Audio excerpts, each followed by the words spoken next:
فضيلة هيئة التحكيم، فضيلة جميع الأساتذة والأستاذة كلية المعلمين الإسلامية،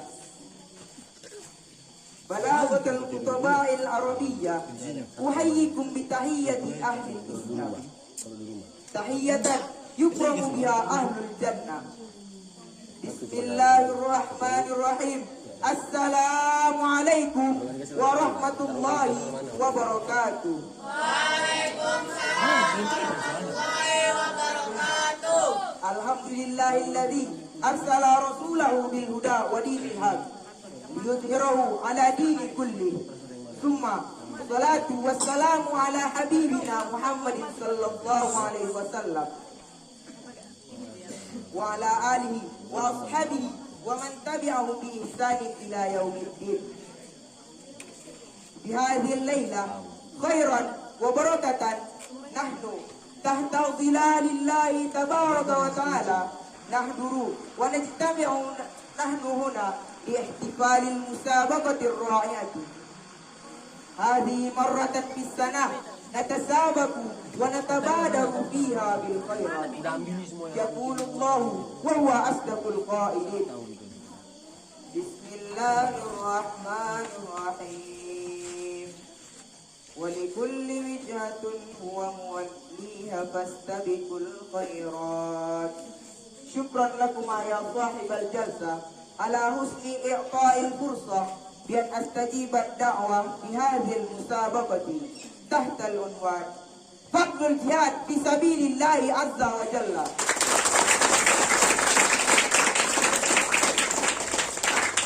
أيها الإخوة الكرام، فقد امتحن الله جل وعلا عباده المؤمنين بالصلاة والسجود والركوع فاستجابوا الطاعين، وامتحنهم بالزكاة ودفع المال فاستجابوا الطاعين، وامتحنهم بالحج وصوم وترك الشهوات فلبوا كذلك الطاعين.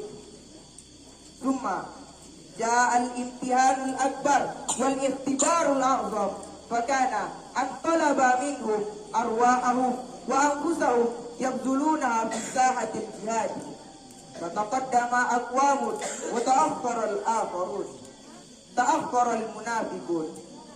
بسم الله الرحمن الرحيم. وإذا أنزلت سورة أن آمنوا بالله وجاهدوا مع رسوله استأذنك أولو الطول منهم وقالوا ذرنا نكن مع القاعدين. سورة التوبة الآية 86. فتقدم الصادقون وقال الله جل وعلا: بسم الله الرحمن الرحيم. لكن الرسول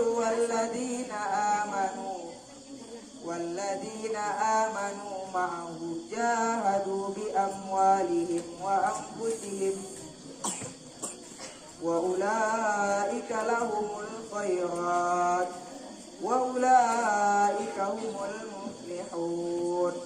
ففرق الله عز وجل بالجهاد بين الصادقين والكاذبين، بين محبين لله ورسوله صلى الله عليه وسلم والمدعين. إن الجهاد في سبيل الله هو أعظم الأعمال وأزكاها، وهو أيسار الطرق إلى رضوان الله تعالى والجنة. ولذلك قال رسول الله صلى الله عليه وسلم: لولا أن يشق على المسلمين ما قعدت خلاف سرية والذي نفس محمد بيده لوددت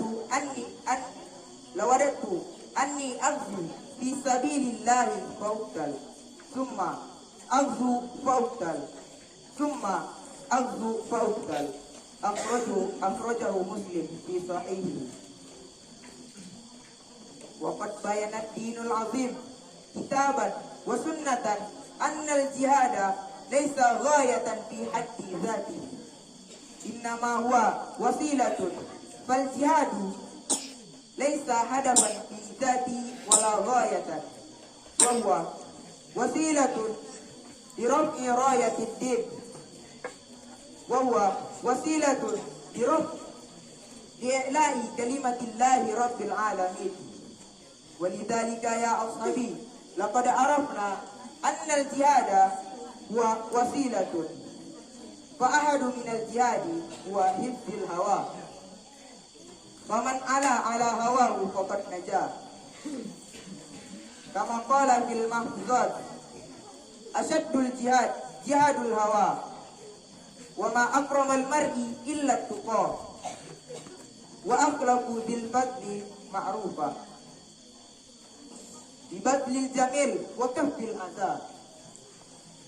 شكرا على اهتمامكم، والأخير والسلام عليكم ورحمة الله وبركاته. Waalaikumsalam.